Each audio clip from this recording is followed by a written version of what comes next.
اعوذ باللہ من الشیطان الرجیم، بسم اللہ الرحمن الرحیم۔ سورۃ نساء آیت نمبر 19 کا لاسٹ پارٹ ہے۔ فَإِن كَرِهْتُمُوهُنَّ فَعَسَىٰ أَن تَكْرَهُوا شَيْئًا وَيَجْعَلَ اللَّهُ فِيهِ خَيْرًا كَثِيرًا۔ ترجمہ: اگر تم انہیں ناپسند کرو یعنی اپنی بیویوں کو، تو ہو سکتا ہے کہ تم کسی چیز کو ناپسند کرو اور اللہ اس میں بہت زیادہ بھلائی رکھ دے۔ اس کی ایکسپلینیشن، اس کی وضاحت کچھ اس طرح سے ہے کہ اس آیت میں اللہ تعالیٰ ازدواجی طلاقات میں صبر، سمجھداری اور برداشت کی اہمیت کو اجاگر کرتا ہے، خاص طور پر ایسے وقت میں جب شوہر اپنی بیوی کی کسی بات یا عادت سے ناپسندیدگی محسوس کرے۔ اللہ شوہروں کو نصیحت فرماتے ہیں کہ وہ جلد بازی سے جذباتی فیصلے نہ کریں اور بیوی کے بارے میں وقتی ناپسندیدگی یا چھوٹی خامیوں کی بنیاد پر فیصلہ نہ کرے۔ ہر انسان میں خوبیاں اور خامیاں ہوتی ہیں اور ازدواجی رشتہ ان خامیوں کو قبول کرنے اور خوبیوں کو سراہنے پر مبنی ہوتا ہے۔ نبی کریم صلی اللہ علیہ وسلم نے فرمایا، مومن مرد کو مومن عورت یعنی اپنی بیوی سے نفرت نہیں کرنی چاہیے۔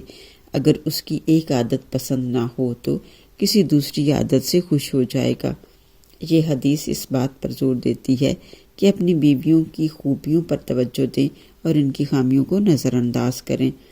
اگرچہ قرآن انتہائی صورتوں میں طلاق کی اجازت دیتا ہے، لیکن یہ آیت شوہروں کو تلقین کرتی ہے کہ چھوٹی چھوٹی باتوں یا وقتی ناپسندیدگی پر شادی کو ختم نہ کریں۔ طلاق کو آخری حل کے طور پر اختیار کرنا چاہیے، وہ بھی ان حالات میں جب تعلقات کو بہتر بنانے کی ہر ممکن کوشش ناکام ہو جائے۔